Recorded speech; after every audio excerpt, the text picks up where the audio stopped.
আপনার রিয়েলমি ফোনে কি 80% চার্জ হওয়ার পর আর চার্জ নেয় না? অনেকে মনে করেন চার্জার নষ্ট বা ব্যাটারির সমস্যা। আসলে এটা কোনো সমস্যা না। এই সমস্যাটি সমাধান করতে হলে আপনার ফোনের ছোট্ট একটি সেটিংস অন করে দিতে হবে। তাহলেই দেখবেন আপনার মোবাইল ফোনে 80% থেকে 100% চার্জ ফুল হবে আপনার মোবাইল ফোনে। তো চলুন তাহলে ভিডিওটি শুরু করা যাক। তো প্রথমে আপনার রিয়েলমি ফোনের সেটিংস অ্যাপ্লিকেশনটি ওপেন করতে হবে। তো আমি এখন আমার রিয়েলমি ফোনের সেটিংস অ্যাপ্লিকেশনটি ওপেন করব। এরপর উপরে দেখতে পাবেন একটি সার্চ অপশন, এখানে গিয়ে লিখতে হবে ব্যাটারি। তো আমি এখন এখানে লিখব ব্যাটারি।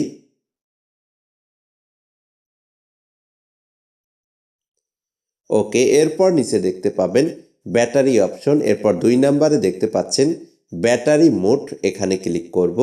এরপর এখান থেকে 3 নম্বরে দেখতে পাবেন ব্যাটারি হেলদি, এখানে ক্লিক করব।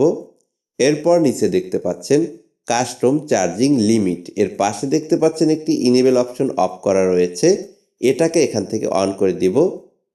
ওকে, এরপর নিচে দেখতে পাচ্ছেন ব্যাটারি। এরপর উপরে হাতের ডান সাইডের কর্নারে দেখতে পাচ্ছেন পার্সেন্ট, 80%। এখানে কিন্তু আমার 80%-এ দেওয়া রয়েছে। তো আপনি কি করবেন, এখান থেকে নিচের দিকে এই যে নীল আইকনটি দেখতে পাচ্ছেন, হাতের আঙুল দিয়ে টেনে একদম সামনের দিকে নিয়ে যাব, অর্থাৎ এখান থেকে 100% করে দেব। তো আমি এখন আমার হাতের আঙুল দিয়ে টেনে নিব। তো দেখতে পাচ্ছেন এখানে 80 থেকে 100%-এ চলে এসেছে। তো এরপর আপনার ফোনে আর কখনো 80% চার্জ হবে না, 100% ফুল চার্জ হবে।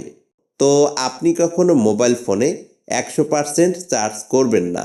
তো 100% চার্জ করলে আপনার মোবাইল ফোনের ব্যাটারির আয়ু কমে যেতে পারে বা নষ্ট হয়ে যেতে পারে। তো সেই জন্য আপনি সবসময় 80% দিয়ে রাখবেন।